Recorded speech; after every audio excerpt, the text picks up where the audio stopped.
Hey guys, welcome back to my channel, and today we're going to be making a tabletop for my PC setup, and we're going to be doing it cheap.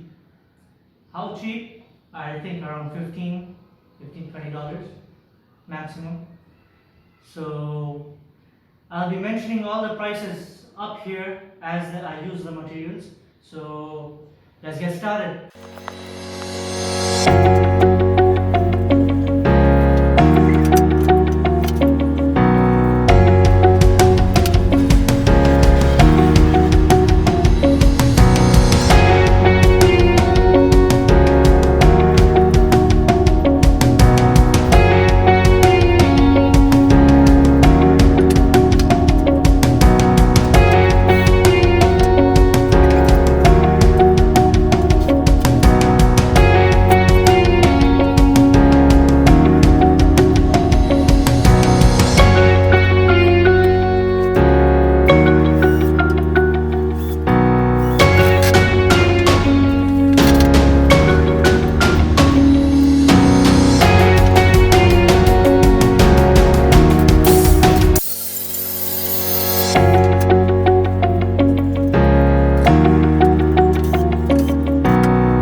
Hi guys, so suddenly my phone decided to turn off the camera and stop recording, right?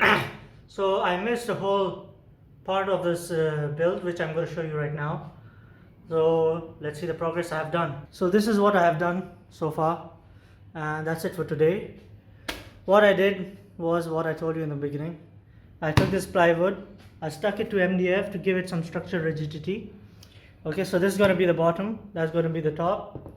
I took three small 16 inches pieces of 1 inch by 2 inch wood, put in the center so it stops it from bowing, and I glued it, by the way. Yeah, I glued this to the bottom of the MDF, and I put two huge bricks on it, weighing around 10-20 kg each. One, two. So that's it guys today. That's what we did. We glued it up. Now I've got to wait for the glue to dry. We'll come back tomorrow. We'll, sand it, get rid of that glossy wood lamination thing, and I'm going to paint it black. and then we're going to be sticking to the wall. Stay tuned tomorrow. Share, subscribe. If you like it, give a thumb up. If you didn't like it, thumbs down. Peace.